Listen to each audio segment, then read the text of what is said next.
dois, três, gravando. Olha só, hoje mais uma entrevista no Cafofo da Notícia. Dessa vez com o maior prazer que eu recebo, que eu posso chamar assim um amigo da luta, do dia a dia, que acredita no que nós defendemos e eu acredito no que ele fala, no que ele defende. Nós estamos aqui com o jornalista, né? Procurador jornalista Márcio Guedes.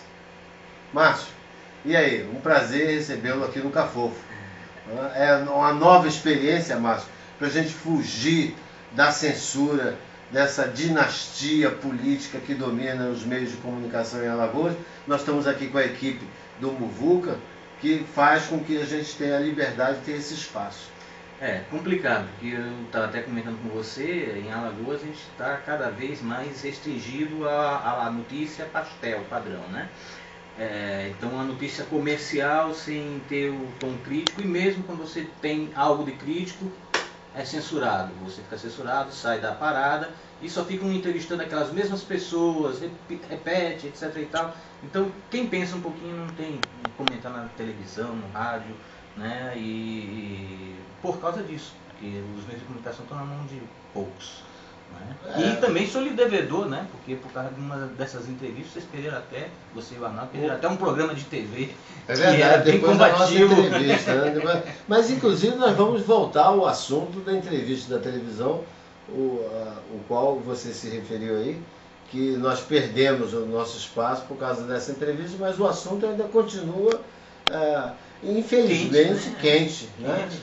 Mas é isso. É um inferno, né? É um inferno. Pois é, mas vamos começar a falar da situação do Brasil.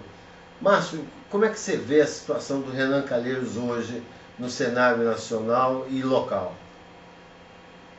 Eu vejo com uma profunda tristeza, não como falam de Alagoas ou do próprio Renan. Não estou preocupado com o Renan, né? Eu estou preocupado com os meus filhos, a geração que vem por aí.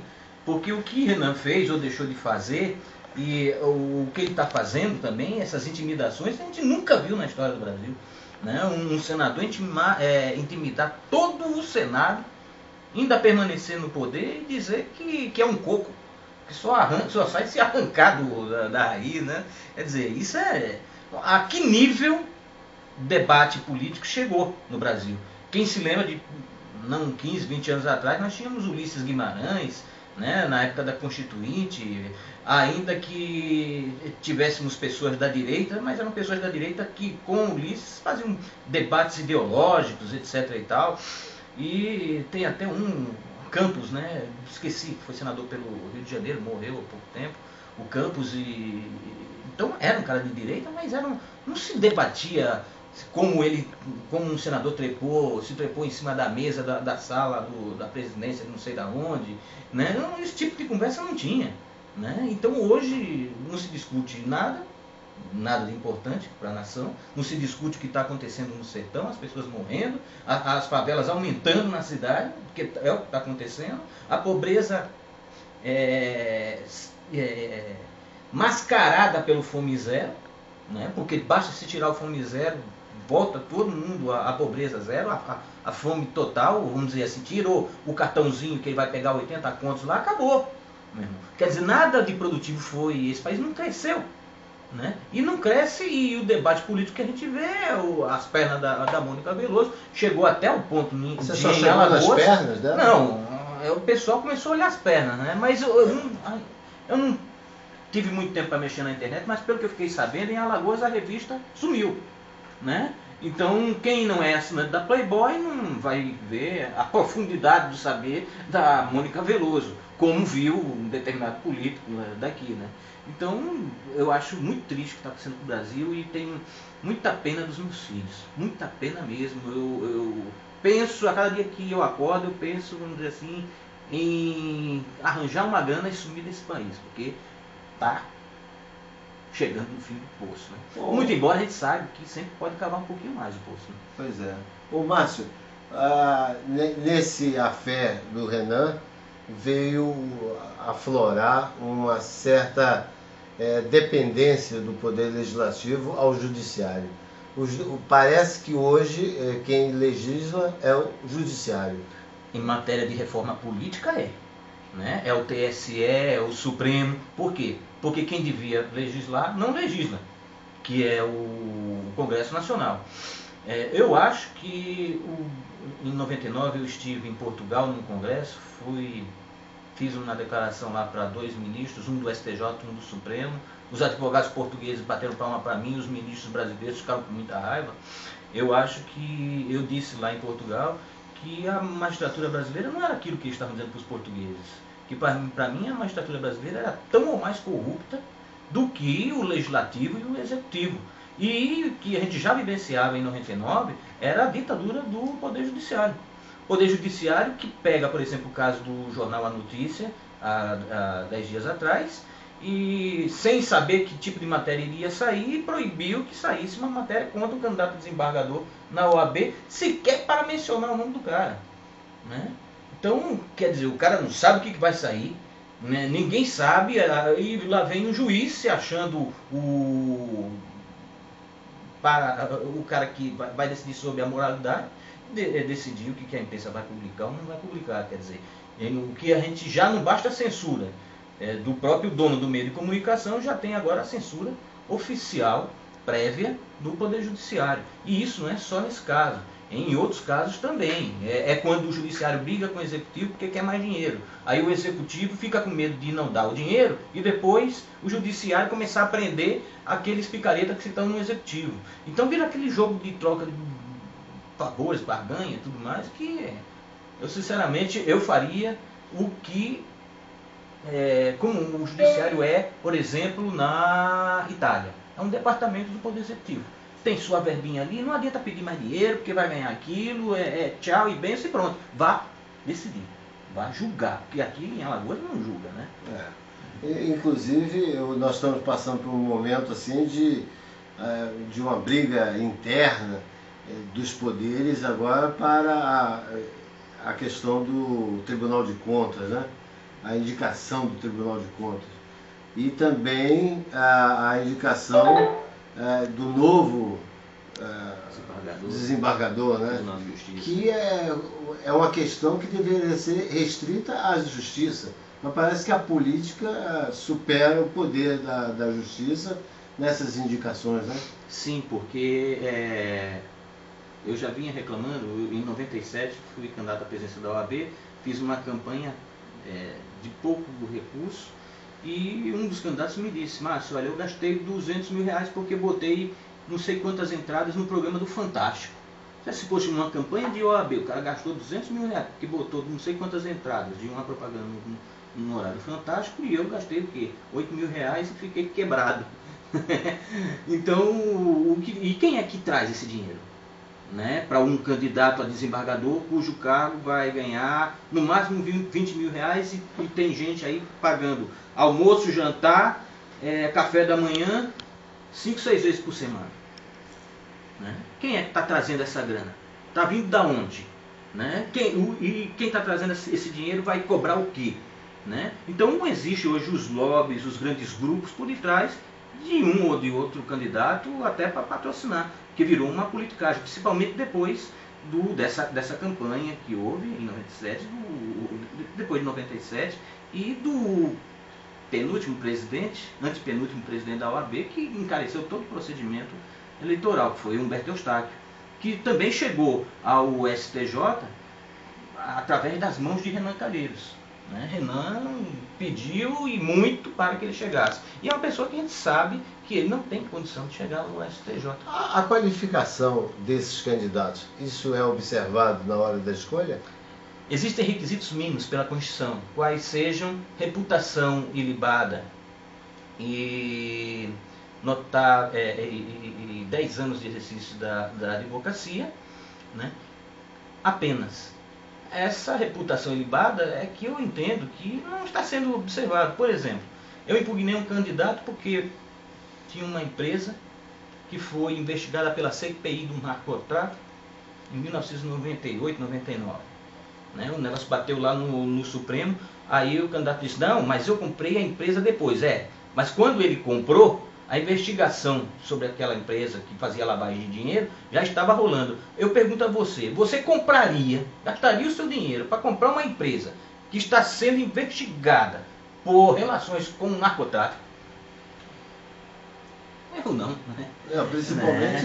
No meio da investigação. Né? No meio da investigação. E era a empresa que fazia lavagem de dinheiro daquele deputado que matou o cara com a motosserra. Quer dizer, já para você ver que era gente barra pesada. Então, esse advogado, ele, além dessa empresa, que é a Futura Factory, ele teve 2 representações, uma de um desembargador, uma de um juiz federal contra ele, por fato que os juízes consideraram atentado à dignidade da justiça. Imagine isso, né? Que currículo, né? E funcionário da Assembleia Legislativa e advogava contra o Estado. Isso, aquilo do mais escabroso. Nunca foi processado pela OAB. Os fatos são públicos e notórios. Os juízes mandavam as representações, publicavam no Diário Oficial. Nada. Né? Tem um outro candidato aí que deu uma notória surra na mulher. Né? A mulher foi espancada brutalmente, foi feito inquérito policial, foi para a justiça, foi condenado, que é raro em Alagoas, né? O cara que bate na mulher ser condenado, foi condenado a pena de prisão, depois transformou em multa, sei lá como, e é candidato a desembargador. E nunca, não tem um processo na OAB.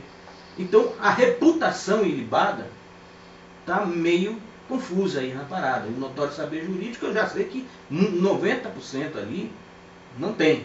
Mas a reputação ilibada é que é muito complicado. Mas isso foi uma discussão que rolou algumas semanas, eu acho que até meses, com relação a esse tipo de comportamento de escolha daquele quixabeira, né, que o desembargador, é isso?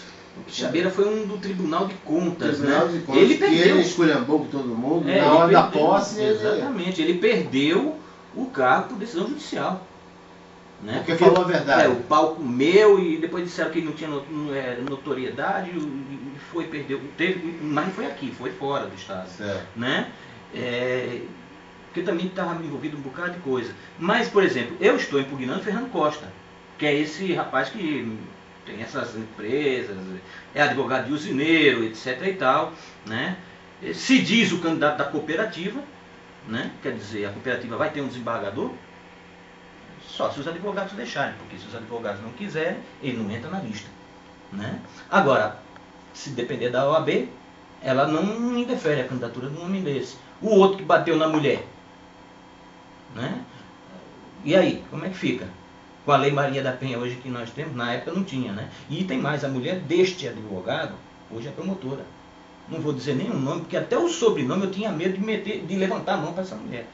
Porque dizem que a família dela é muito... Não sei como ele escapou com vida depois dessa. Mas, candidato a desembargador, que moral. Né? Gente metida no escândalo das letras. Né? Candidato a desembargador. Quer dizer, que justiça é essa? Né? Quem a gente vai... E pior de tudo, é quem gasta dinheiro, né? Quem tem dinheiro para gastar, porque está sendo patrocinado. E quanto mais a OAB demora para julgar as impugnações, que até hoje não julgou, está demorando mais do que um processo eleitoral nacional, em que você escolhe primeiro o candidato numa convenção partidária, entra com o registro da candidatura, o juiz julga o deferimento do seu registro, você impugna aquele requerimento, vai para o TRE, vai para o TSE, isso se faz em 6 meses. Aqui já estamos com 6 meses e não foi sequer deferido o registro. Por quê? Porque a OAB não decide. É uma pleiade de quê? De pessoas que não sabem decidir. Só para não dizer outras coisas. Né? Então o que eu acho é o seguinte, a OAB Alagoas está longe de ser um exemplo de uma OAB combativa. Ela se serve hoje para outros fins, que não de zelar, no meu entender, pela boa aparência da categoria. Antes da gente entrar no assunto da OAB, tem um problema do Coraci, né? Que complicou, deu manchete, acalmou e parece que estão botando panos quentes, abafando. Realmente o que aconteceu, o que levou a imprensa e a essa movimentação para derrubar o Coraci? Primeiro, tem duas coisas que eu não consigo entender. O que aconteceu eu sou procurador de Estado, portanto não faço parte do Ministério Público. Mas, primeiro, ali seria um assunto interno do Ministério Público, né? Segundo, porque o Coaraci botou o movimento sem terra dentro de uma questão interna. Provavelmente porque ele não tinha mais apoio sistemático dentro dos seus pares. Agora, por que os pares estavam com raiva de Coaraci? Porque eu não vejo também o Ministério Público do Estado de Alagoas ser aquele exemplo nacional para alguém ter, né, esse tipo de coisa. E muito menos boa parte dos que estavam contra Coaraci serem também exemplos nacionais. Para dizer, não, precisamos ter um MP mais combativo, isso e aquilo. Não era esse.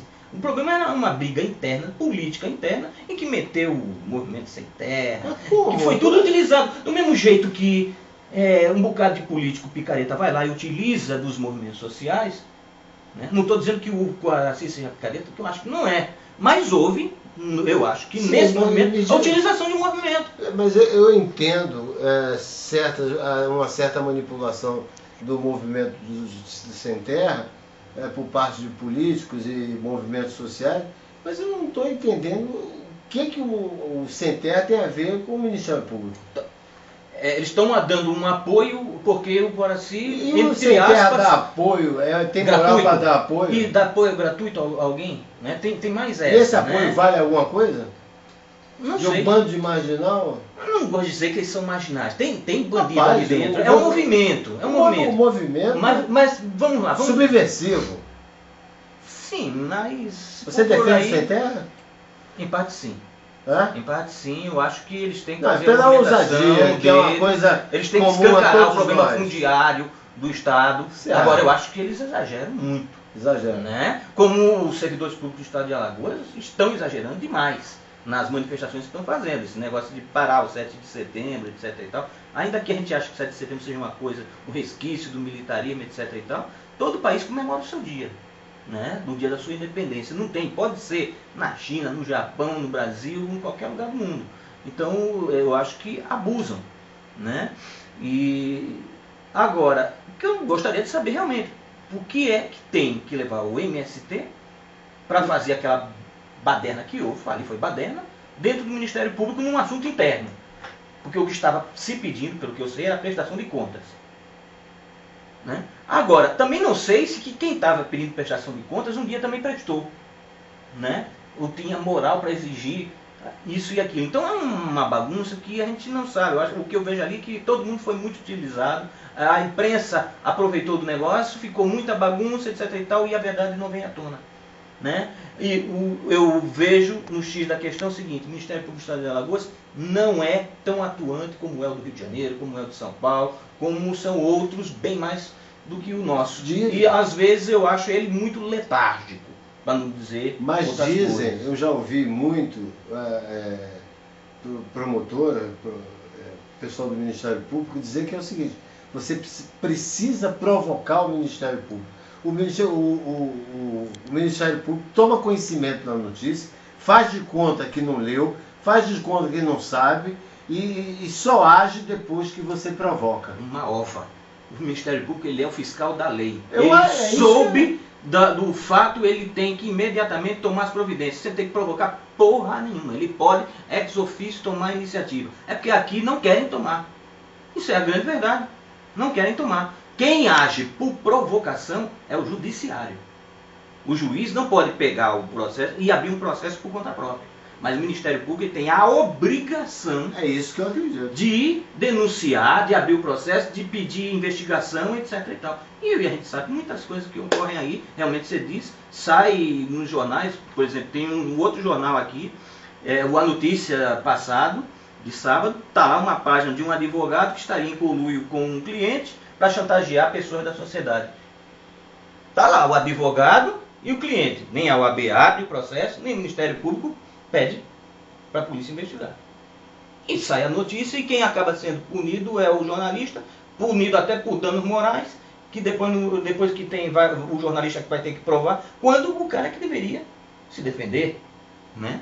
Então, em Alagoas o negócio é meio torto, meio uma bandalheira meio Eu generalizada. sempre pensei nisso e eu sempre tive uma posição parecida O com a Stefan sua. tem que provocar uma Tem que- ova, é. ele tem que ir, Claro. ele tem que tomar providência. E não toma. Pois Né? é. E a OAB? A OAB, como você já disse, está letárgica, né? E aí? Como é que fica? A OAB para mim, ela está política demais, ela está extrapolando as funções que ela tem. Tudo bem que ela seja o eco da sociedade ou das classes menos favorecidas. Agora, o que não se pode utilizar Você a OAB tem para outros ouvido fins. esse eco em algum lugar? Não, eu tenho ouvido um arroto, né? Um arroto bufônico, né? Por quê? Agora eu fiquei curioso.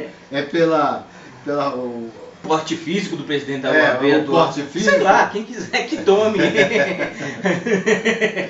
Por qualquer coisa, né? É porque é o seguinte, eu mandei. Ainda bem que ele não está no movimento Peidei, né? Porque senão seria não seria bufônico, Mas seria peidônico.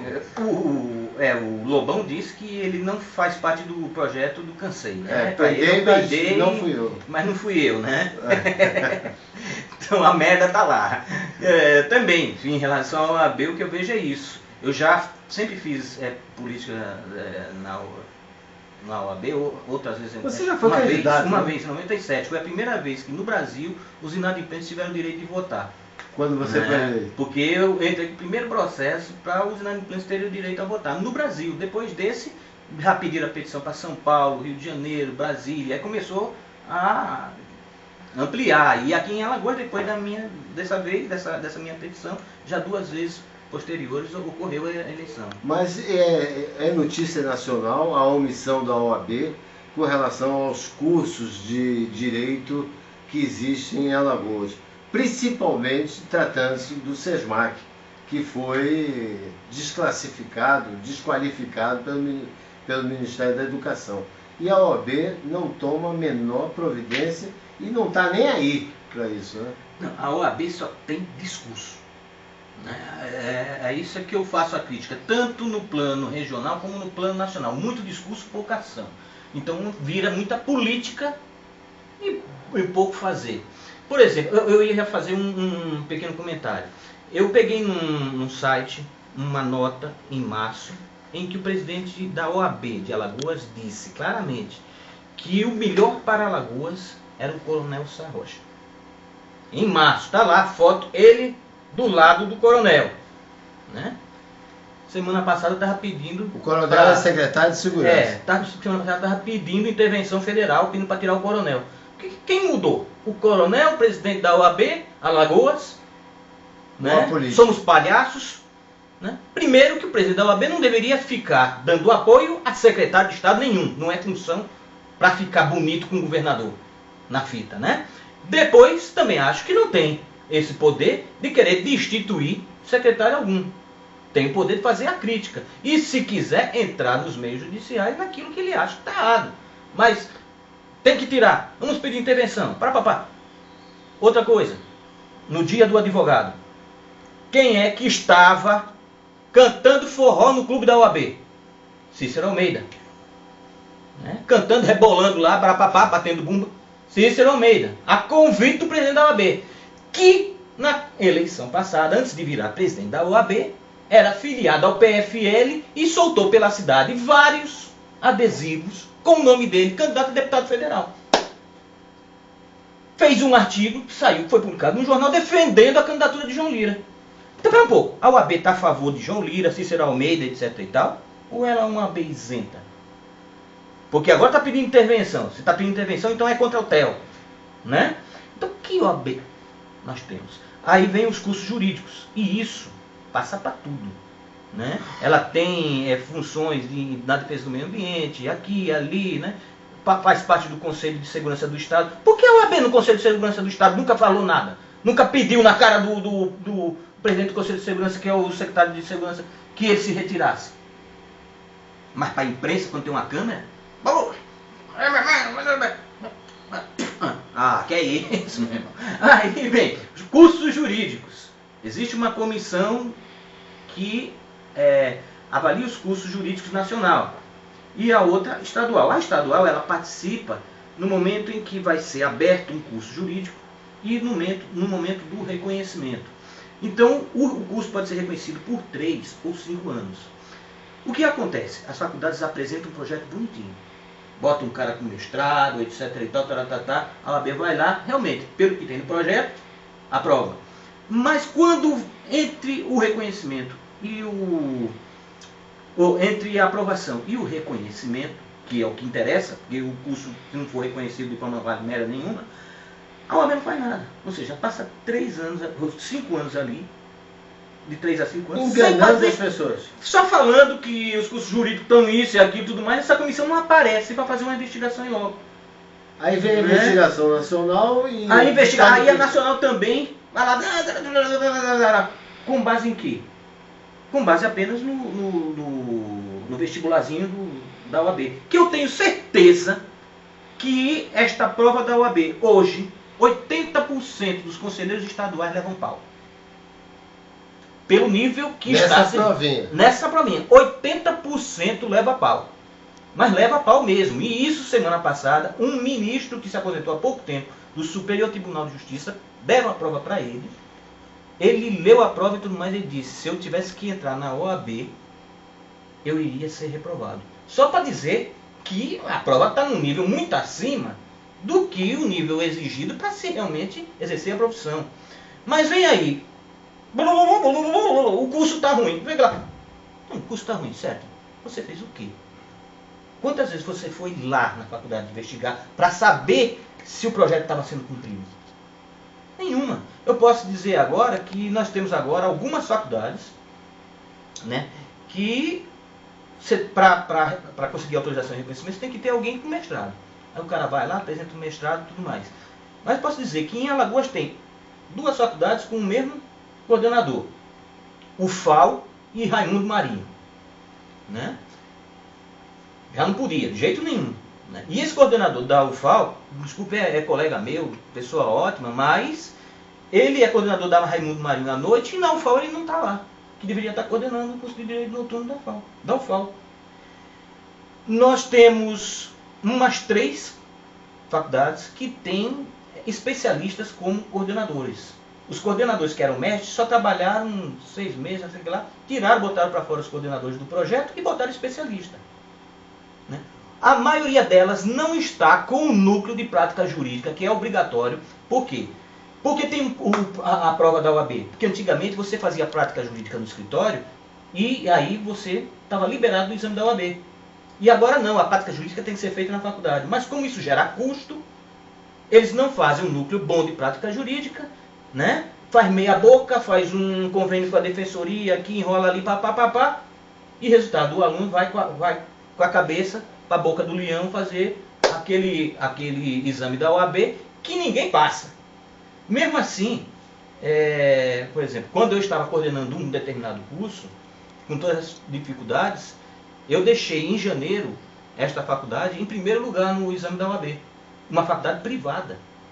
A UFAO tinha 17 anos que era primeiro lugar na OAB. E a gente ultrapassou e ficamos em primeiro lugar. O SESMAC sempre perdeu da UFAO e sempre perdeu dessa outra faculdade. Essa faculdade conseguiu o primeiro lugar na 3ª turma.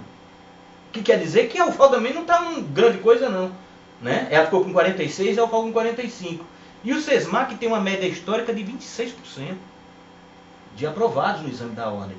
Né? Não é de hoje que se critica o SESMAC. Eu já fiz uma investigação em 2001 acerca do SESMAC, que foi essa entrevista que eu dei no programa na TV Alagoas para você, que foi dizendo que tanto a OAB como o MEC deveriam investigar para valer o que está acontecendo no curso de Direito do SESMAC. Né? Eu tenho um colega meu que diz o seguinte: Márcio, quando eu recebo currículo de advogado, primeira coisa que eu olho é se ele é aluno do SESMAC. Se ele for aluno do SESMAC, eu deixo de lado. Só se não tiver ninguém, aí eu vou olhar para o currículo daquele cara. Quer dizer, e a pessoa está pagando, achando que está pagando algo bom e tudo mais, só que o conceito que tem entre os comerciantes, entre as pessoas que estão no mercado de trabalho, não é esse. E a OAB faz o quê? A vice-presidente da OAB é professora do SESMAC. Vai investigar? É uma situação realmente preocupante porque esse índice de aprovação é ridículo, né? Por exemplo, você gasta um dinheiro, é jogar dinheiro fora. Eu me lembro que teve uma senhora que fez uma doação, primeiro ela fez uma promessa e depois fez uma doação ao Catarse de uma certa quantidade, uma quantidade enorme de pães. E quando eu cheguei lá, eu falei com ela que eu não poderia aceitar tantos pães, eram 5.000 pães, que ela deixasse uma parte no Catarse e levasse em outras instituições, porque ia estragar os pães, ia estragar, ia ficar duro. Ela falou, faz farinha de pão, faz isso, faz torrada.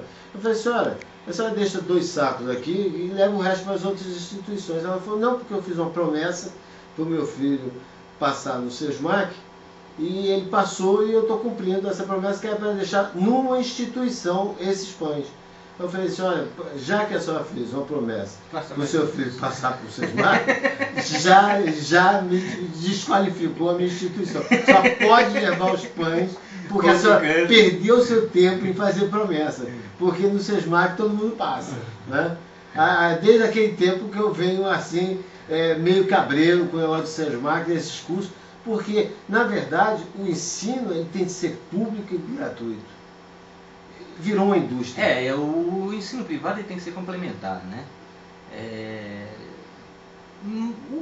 Mas o problema é que o nosso público também não é bom como eles dizem que são, né? Eu fui professor de Direito da UFAL e ensinei também no curso de Comunicação Social na UFAL, Administração, Sociologia.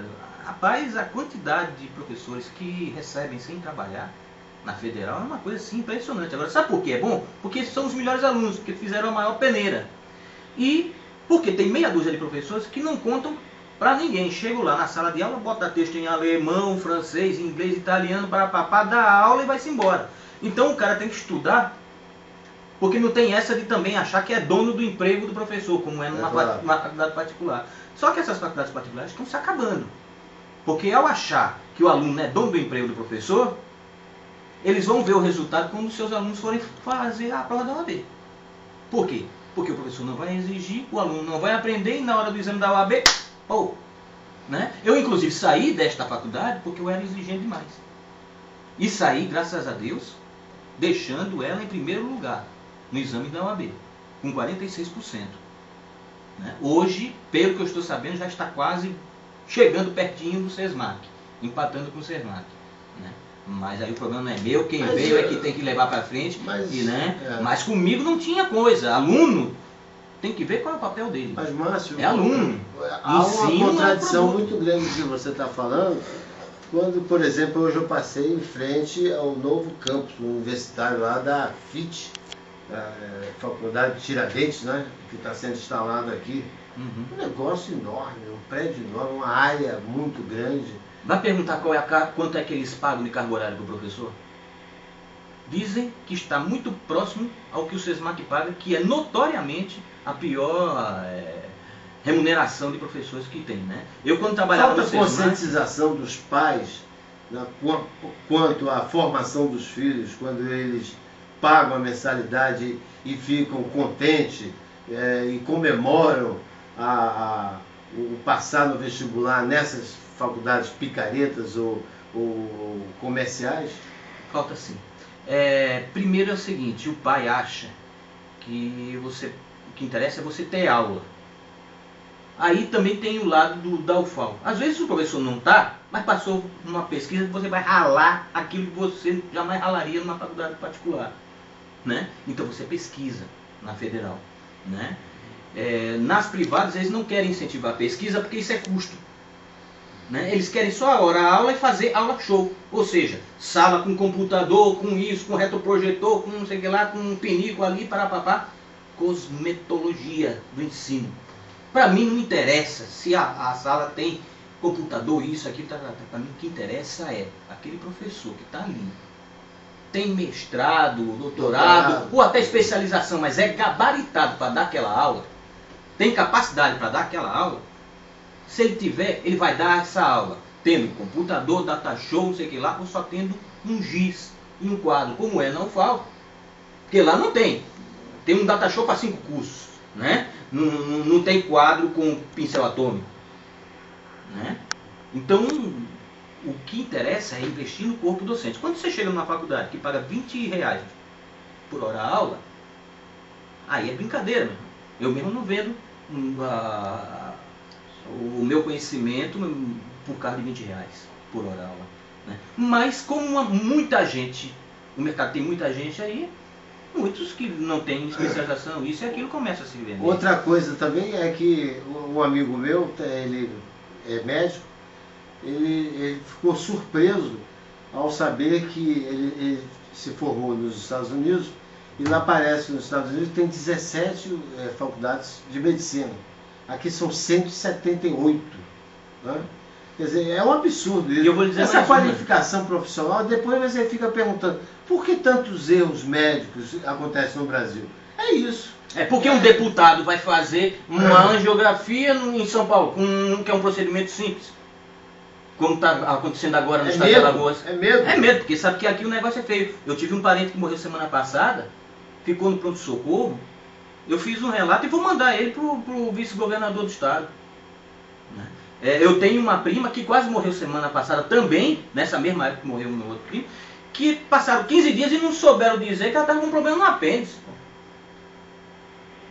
Então, onde é que a gente está? Quem é que está ensinando? E tem mais, você sabe que Alagoas é um dos pouquíssimos estados que ainda não tem uma faculdade privada de medicina. E teve uma ex-diretora de uma faculdade que foi para o Rio de Janeiro, atrás de uma faculdade, e disse, olha, vá para Alagoas, que lá ainda não tem faculdade de medicina. Então, a pressão vai ser feita nos próximos 2 anos. Já existe. Já existe o SERMAC que há muito tempo. Não, né? Já existe o espaço, já está destinado em frente ao Hospital Universitário da UFOL, aquele espaço ali que vai ser construído a faculdade de medicina particular. Pronto. E, se eu não me engano, seria a Cândido Mendes. A Cândido Mendes, do Rio de Janeiro. Pois é. Né? O espaço já foi comprado. Comprado não. Eles fizeram... A sondagem. Fizeram um comodato, uma troca, um negócio. O proprietário não vendeu, alugou a área para a universidade. Quer dizer, já tem essa iniciativa. Mas é isso, Márcio. E já temos 2 públicas. Pois é. Que comportam o mercado muito bem, já tem médico trabalhando por R$1.000. Mas quando um médico ganha R$1.000, vai fazer greve? Mas o problema é o seguinte, um diploma aqui em Maceió, em Alagoas, dá uma graduação no seu emprego público que o papai arranjou. O funcionário público federal hoje tem 7% a mais no conhecimento. Agora, eu vou lhe contar uma coisa. Eu estava com os dados da Sudene, quando eu fiz o projeto pedagógico do curso de Direito, em que apenas 2% da população alagoana ganha acima de 20 salários mínimos. 2%? 2%. Concentração de renda estúpida. Não tem jeito. Né? São os médicos, os advogados, mas essa concentração... e os filhos deles, dos fazendeiros, etc. Pois é. Uma concentração dessa... Essa concentração de renda traz uma insegurança muito grande para todos nós, né? Para o advogado, para o médico profissional liberal, por quê? Para o cidadão comum também. Não há economia em Alagoas. Não há economia, né? E também você não há visão no futuro, você não tem perspectiva de vida. Né? Eu conheço pelo menos 4 alunos que se formaram nessa faculdade que eu estava ensinando, que já estão em Brasília, trabalhando em Brasília. Porque em Alagoas, perdido o mercado. E eu falo também dessa brutal concentração de renda na parte social também. Né? Nós estamos passando os jornais... Não, o advogado não ganha dinheiro porque ninguém tem dinheiro. O Batatinha, o médico meu também. amigo, o Batatinha, meu amigo, só lê a página policial, morreu, matou, quer dizer, a insegurança pública é muito grande, não? Não tem jeito. Tem que ter uma redistribuição de renda. O Batatinha não lê mais nada no jornal, a não ser morreu. Mas são os programas mais assistidos na televisão, no jornal e tudo mais. Tem mais alguma coisa, Márcio, que a gente possa falar? Vamos esperar agora os processos. Candidato a alguma coisa? Não, só a detonar um candidato a desembargador, o senhor Fernando Costa, que ele não tem reputação ilibada nem idoneidade moral nenhuma para exercer. Fernando Costa, o advogado dos mineiros, que quer ser desembargador pelo Tribunal de Justiça. Não tem condições nenhuma. Não, nem intelectuais. não. Ele sabe, né? O boi sabe onde arromba a cerca, né? E os mineiros sabem aquele esse você vai brigar. Não, esse eu já estou brigando, né? Aí é briga aberta. Tem o meu site, www.ftc.org.br, reageadvogado.zip.net. Quem quiser ver lá todo tipo de crítica ao OAB e esse rapaz, tá lá, certo. até o dia que me matarem. Radicalizou. Também Alagoas. Radicalizou. Pô, ok, então. Nós vamos esperar a repercussão do programa, né? Vamos ver o que. Tomara que não aconteça isso. E não acontece que nós estamos nessa luta há muito tempo. Nem eu, nem você não tivemos nenhum problema com relação a isso, né? Só perder, eu só perco os espaços, né? Mas agora pela internet aqui e com a equipe da Muvu, eles se abrem, vai ser difícil me tirar do ar. Eu tenho uma coisa bem rápida. Um colega meu que é juiz federal, ele me disse, olha, a Lourdinha Lira tá naquela loja Ponte Linha no Alberto Guimarães, invadiu a calçada e botou um letreiro do tamanho do bonde. Não podia botar aquele letreiro que o código de postura não deixa. E acabou a calçada. Aí eu fui atrás dos jornais, dos sites e tudo mais, não consegui publicar a nota. Sabe como ela ajeitou a calçada? Como? Depois que a gente começou a fazer a propaganda do que estava acontecendo na internet. Mandando pro povo, botando em Orkut. Aí ela botou a carapuça, foi lá e reduziu o tamanhozinho, abriu a calçadinha que deveria abrir. Mas logo ela que é formada em arquitetura e urbanismo. Imagina o resto. Ora. Impressionante. O nosso colega aqui está filmando aqui, não teria condição de passar na calçada como estava lá projetado quando invadiu. O Omar Coelho também não. Não, muito menos. O Omar Coelho não teria, menos. não. Nem um cadeirante. Não. Nem, abriu o tamanho da calçada, mas não fez o rebaixamento da cadeira. Não. Precisa fazer uma outra campanha para fazer o rebaixamento da cadeira, porque é na esquina. Toda certo. esquina tem que ter o rebaixamento para o cadeirante passar. Claro. E não tá. Tá lá, vai lá ver na desportiva. Mas hoje o Omar Coelho e o Batatinha passam. Na calçada dá para passar. Ela mudou. Ela enlargueceu mais a calçada que é da gente, né? E ela se formou onde mesmo? Eu creio que deve ter sido um Senai. Mas, um abraço, cara. Eu espero ter você de volta aqui, porque os assuntos pertinentes à sua área são sempre constantes e eu sei que você está sempre disposto a manter um diálogo, uma conversa assim aberta e franca. E aqui no nosso Cafofo, esse lugar é seu também, você vai disponibilizar ele para você externar toda essa sua indignação com relação à postura de todos nós alagoanos, principalmente das autoridades. Eu agradeço e eu gostaria apenas de dizer o seguinte, eu não sou nada contra quem estuda no SESMAC. Eu acho que eles são vítimas. Não, mas é bom a gente alertar que agora, eles têm que, né? Afinal de contas, no MEC, não foi mais OAB, não foi Márcio Guedes, o MEC disse, entre as 89 piores faculdades de Direito do Brasil, está a do SESMAC. Em primeiro lugar. Não chega a estar em primeiro lugar. Perdeu essa liderança? Perdeu, está entre as 30, por aí.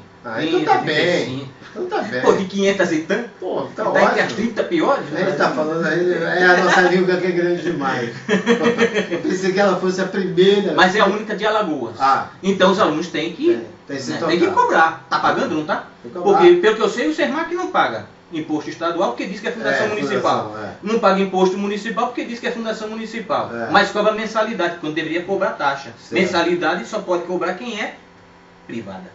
Pois é. Né? Se fundação municipal não pode cobrar mensalidade. É verdade. Né? Não é isso. Ou deveria ter uma cota para pobres, negros, pardos, brancos. Que seja lá o que for. Ok.